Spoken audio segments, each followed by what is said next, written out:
Welcome to Football Fan TV. I'll be your host for today. My name is Byron, and I'm here with David. If you haven't hit the subscribe button yet, please hit the subscribe button down below so that you don't miss any of our exciting content. So today we are going to do a preview of Matchday 3, yes. Yeah, Matchday 3. 3 Premier League games over the weekend. Yes. And we'll start with Brighton versus Manchester United. So David, tell us today, United will be going to the Amex Stadium to play Brighton. Basically, what are your expectations about this game? My first view is I think it's going to be an interesting game.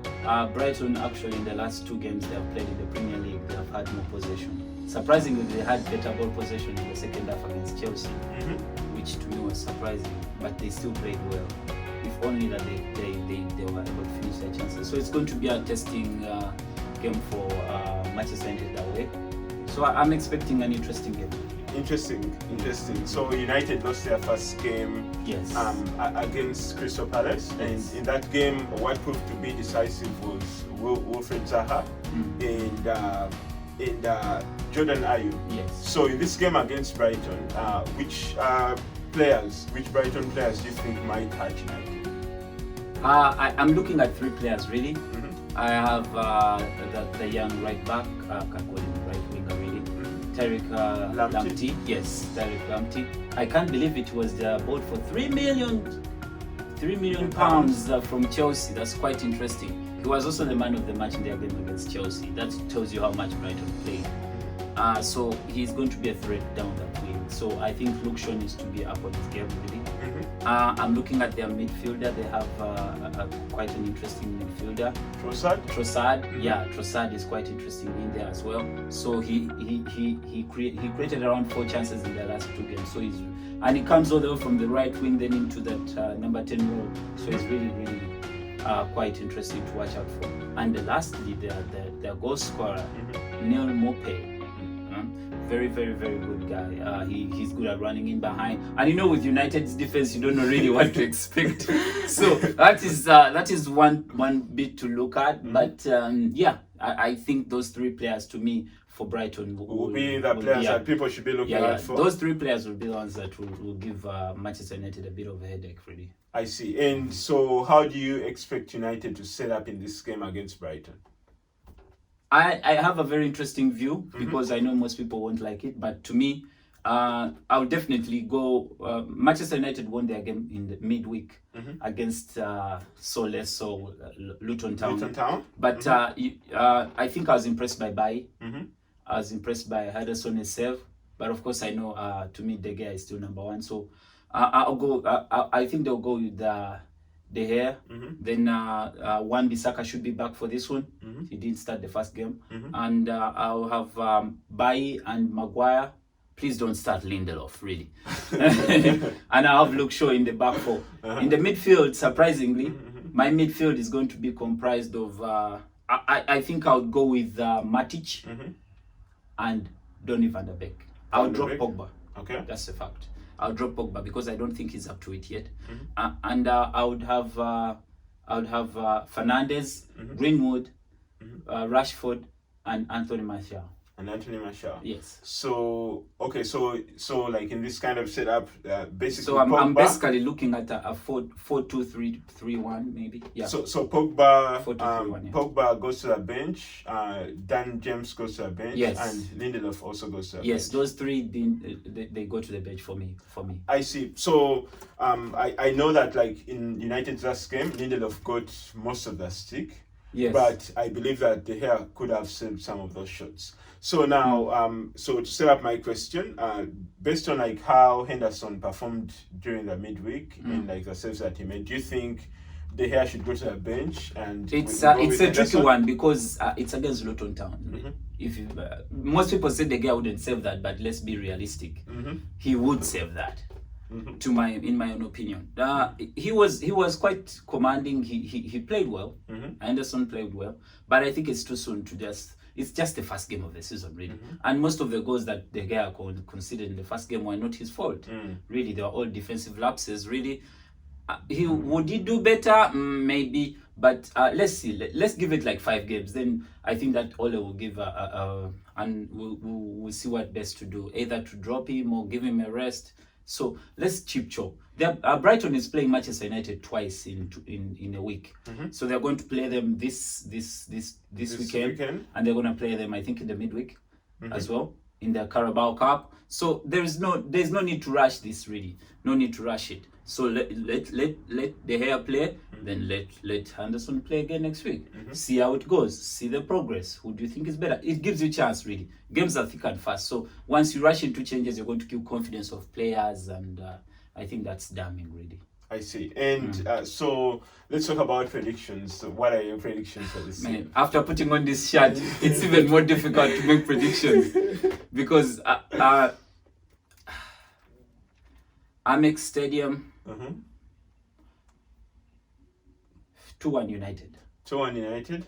Yes. Okay, so I'll give my prediction for this game. Brighton has won 1 game and lost 1 against Chelsea. Yes. In both games, I thought they played really well. Yes. They were just unlucky to lose like 3-1 against Chelsea. And they were able to beat Newcastle 3-0. Yes. So interesting. At St. James's Park. Yeah. So for me in this game, I'll go with a 1-0 Brighton. So United to lose. United to lose. That's my prediction. We'll check next week and see how the players perform. So if we switch gears a little bit and we start talking about the Chelsea versus West Brom game. Yes. So West Brom has just gotten promoted to the Premier League. They've lost their 2 first games of the season. What should people expect to see in this game? Do you think Bilic is going to make some changes, and basically what should people expect to see? That's if Bilic is on the bench, really. He got a red card in their game against Everton, really. I think they started well against Everton because they pressed Everton really high and they were able to get a couple of goals there and led 1-0 early on. So it gave them a bit of confidence. But still, again, in the Premier League, if you can't really defend and you're a team that has just come in, that's the problem with most teams. I think that's what's going to affect Leeds and West Brom. They really can't defend. West Brom, defensive mistakes, too many. They are not organized. I don't know. Slaven Bilic has been in the Premier League before. I expect him to set up his teams much better. But I was quite disappointed in that case. But in my case, I think Chelsea should just look out for maybe Kanu. Is it Kanu? Yeah, the striker. If he starts, basically that's it. I don't see much from the West Brom team really that can give a threat to Chelsea. So in my view, Slaven Bilic has his work cut out. I see. Really. And so Chelsea, news just came out that they've signed a new goalkeeper. Oh, yes. EDOUARD Mendy. EDOUARD Mendy. So in this game, should we expect Mendy to start? If I was the one, I think I would have started him. Because in my own opinion, I think Kepa is not up to it right now. So I think he's struggling emotionally and mentally. He's not into it. But at the same time, I just saw a couple of minutes ago, I just saw Lampard in his press conference saying that he won't start him. It's too soon, and he will just bring him in. But to me, if I was him, he was a player and he was playing. They were playing in the French league. Yes, he was playing. Why not start him? It's against West Brom. When else would you want to test a new player? Test him against West Brom. Well, I think that the challenge with that is that the player hasn't gotten accustomed to the team yet. Yes. He doesn't even know the names of the defenders that he'll be playing with. Yeah, maybe he doesn't know how to shout. There are certain things like, keeper, my ball, out. Yeah. Get out of the box, stuff like that. You may start shouting in French and they're like, what's this dude saying? So, but I think we need to give him to basically ease him in. Ease him in, yes, I know. Yes. I know, but you don't. Him on like I said, it's West Brom. So let's see. If Kepa disappoints us against West Brom, really, then he's out of confidence. Really. Yeah, maybe he just needs some time off. Just basically to rebuild his confidence, and then he'll come back. Yeah. So, second Chelsea player, Thiago Silva. Should people expect him to start in this game? Yeah, he's been training for 10 days, as what we have learned with Chelsea. So he seems fit, and since now they have a red card with Christensen, I think it's also another way to just start him. It's West Brom, like again I've said, start him and see how it goes, because he needs also to start getting games to get match fit. So yeah, I think he might start with since they have a red card in there, and now Rudiger seems to be on his way out really. So. It's just a sign that they need him. They need him playing. Rudiger seems out of favor with Lampard. So yeah. And so I forgot to ask you this question about Mendy. Yes. Do you think Mendy is a good signing for Chelsea? It's a tricky one for me. Do I think Mendy can win them the Premier League? No. Do I think Mendy will make them better? Yes. Do I think Mendy will help them win titles? I'm not certain, because in what I've seen that he was the third best goalkeeper in the Ligue 1. So he had a 68% save rate there. So he played around 29 games and had around 12 to 14 clean sheets. So it seems to be a good goalkeeper. He's tall, 6'6". For a goalkeeper is quite good. He's big. So I think he can be able to command his box. The most important thing for any goalkeeper who comes in the Premier League in the first 3 months, weather the storm, because teams are going to target you. Yeah. So I think, and he's a big goalkeeper, so I think he will be able. He's lanky, he's tall, he has long arms. So I think he to me he will improve Chelsea, but I don't think at the moment. Do I see him at a level of Alisson, Ederson? Like the way they came in and changed the teams, they're playing for. I'm not so certain about that. Well, that's interesting. So Alisson, when he was still in Roma, because like Chesney was Roma's first goalkeeper, and Chesney was keeping Alisson out of the that team. And when Chesney went to Juventus, Alisson started getting games. So he had just one good season. Then he moved to Liverpool. And this guy has been consistent a little bit because but it's the French league. Well, I know most people don't want to say it, but to me, I still call it a farmers league, really. Okay. But you never know. It's the Premier League, so let's see how it goes. We'll see how it goes. You can't compare the Italian league with the French league, really. Well, we'll see how it goes. So I need to ask you about Kai Havertz. He's played, I think, 3 games for Chelsea, 2 in the Premier League and 1 in the Carabao Cup. And he scored a hat-trick. Scored a hat-trick against Basel during the mid of the week. So should we expect to see a big performance from him? I think the way he started, it's normal. Most people put pressure on him, really. He's a good player, really. Let's be honest. And he's young. I think 21, 22. Still a very young player.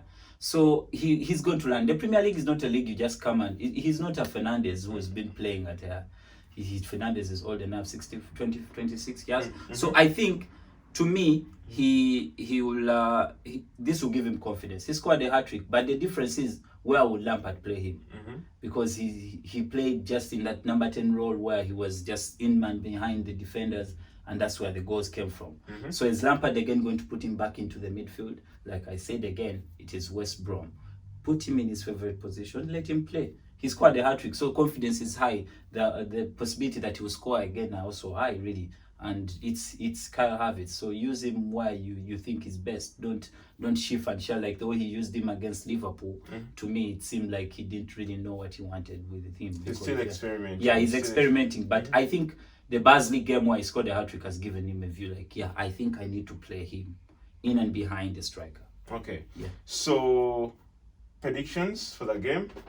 This game in 3-0. 3-0 Chelsea. 3-0 Chelsea. Who's going to score? That's a tough one. I think Timo Werner is going to score his first goal from Chelsea. Timo Werner to score. Yeah. Okay. There you have Don't it, be guys. surprised if he also scores. There you have it, guys. So let's talk about the third and last game. Yes. Man City versus Leicester City. So before we came online, we just heard that Wilfred Ndidi is going to be out for 12 weeks. So what do you think is going to be the impact of like his absence to Leicester City in this game? It's huge. It's a huge miss for them. He has been a very, very good commanding midfielder for them for the last couple of years. Ever since Kante left, he's been the one that holds up the midfield. So I think it's a huge miss for Leicester City, really. 12 weeks is way too much. And they've been having trouble with injuries lately. Last season towards the end they missed Maddison. So now they're again going to miss another key player. I think they need to shovel up maybe and make a few signings. Yeah. Okay, and like, so basically for this game, like, how do you think it's going to affect them? Don't you think Chaudhry will be able to do like a good enough job, like how MENDY does? Well, I think it's going to start with MENDY. MENDY is more of a work-like, and you're playing against Man City. It's not a Chaudhry is a neat player, pass it, move, but is he strong enough in that midfield? So I think he's going to use MENDY. MENDY is more Kante-like, though he's not really Kante-like. He's more Kante. He can move around the pitch. That's the most important thing when you're playing Man City, because when Man City win the battle in that midfield, the chances that you lose are like 80%. That midfield commands everything for them. So I think he may start MENDY. Okay. Yeah, he may start MENDY in there. So like on the other side, City, we like can we talk about like how do you think their injuries are going to like impact how they set up during this game? Yeah, Man City has over I think 7 injuries. Laporte is injured. Gabriel Jesus is injured. Ike Gundogan is injured. They're missing Zinchenko, the left back, is injured. Cancelo is injured. And now the most likely one, which we are really we don't know, but he's doubtful, is Kevin De Bruyne. Those are over 7 injuries. So if Kevin De Bruyne doesn't play, because to me I think he's the game changer for this team. If he doesn't play, then it becomes a bit tricky for Man City. But you never know. One person that you can never underestimate is Guardiola. Pep Guardiola comes up with all sorts of... He played kids in the midweek, and you saw that young kid who scored a goal, Delap. If you remember Delap who played for, I think it was Southampton, was it? Yes. The father. The Delap guy who used to throw balls like he's taking a goal kick. The son scored, and it was quite amazing to see a young player like that. So he has only 13 fit first team players. So, but I know that he will come up with a trick or two. But this is a chance for Leicester City to come and try and put pressure on Man City. So, but the problem is that Brendan Rodgers always chokes. He chokes when he starts playing. I don't know why. He chokes when he starts playing big teams. When he plays big teams, he keeps choking. So what are your predictions for this game? My prediction for this game, to be honest, 2-1 Man City, because I think the setup for Man City is they're going to have 4 defenders, most likely. So that midfield is going to be packed. I'm sure they're going to go with the same Rodri and Fernandinho. So Ike is going to start. Ike is injured. Ake, yes. Yeah. Ake. Nathan Ake is going to start. Stones, yes, he will start again. Walker, then Mendy, then midfield, I'm sure we're going to have the same. Striking, I think they're going to use Sterling. Raheem Sterling will start, since Jesus and Sergio Aguero are injured, so they won't start. So Sterling will be the striker. Yeah, then Foden in there. Then I think they're going to have Riyad Mahrez. Riyad Mahrez. Yeah, Riyad Mahrez in there. So you never know, you may bring in one of the kids as well. So you can't underestimate the Pep Guardiola's way of doing things. So, but I still think they will have enough to win the game. So 2-1 City. 2-1 City, but this is a chance for Leicester. I'm not taking it away from them. But won't they choke? When they choke, that's the only thing that I fear. But with Maddison back, maybe there will be a bit of creativity. That is a very young centre-back pairing, Stones and Ake, very young, against Jamie Vardy. Ooh. Well, we'll see. That's going to be an interesting battle. We'll see what happens. So there you have it, folks. We've done like a preview of like 3 games that are going to come over the weekend. If you haven't yet, please hit the subscribe button down below. And don't forget to like and share this video, and leave any comments of like any games you want us to preview or any videos you want us to make. See you next time. Bye. Thank you. Bye. Hi, thank you for watching Football Fan TV. Please subscribe to this channel for more exciting content. You can also follow us on Instagram, Facebook, Twitter, and Reddit. Don't forget to leave a comment or like on this video. Thank you.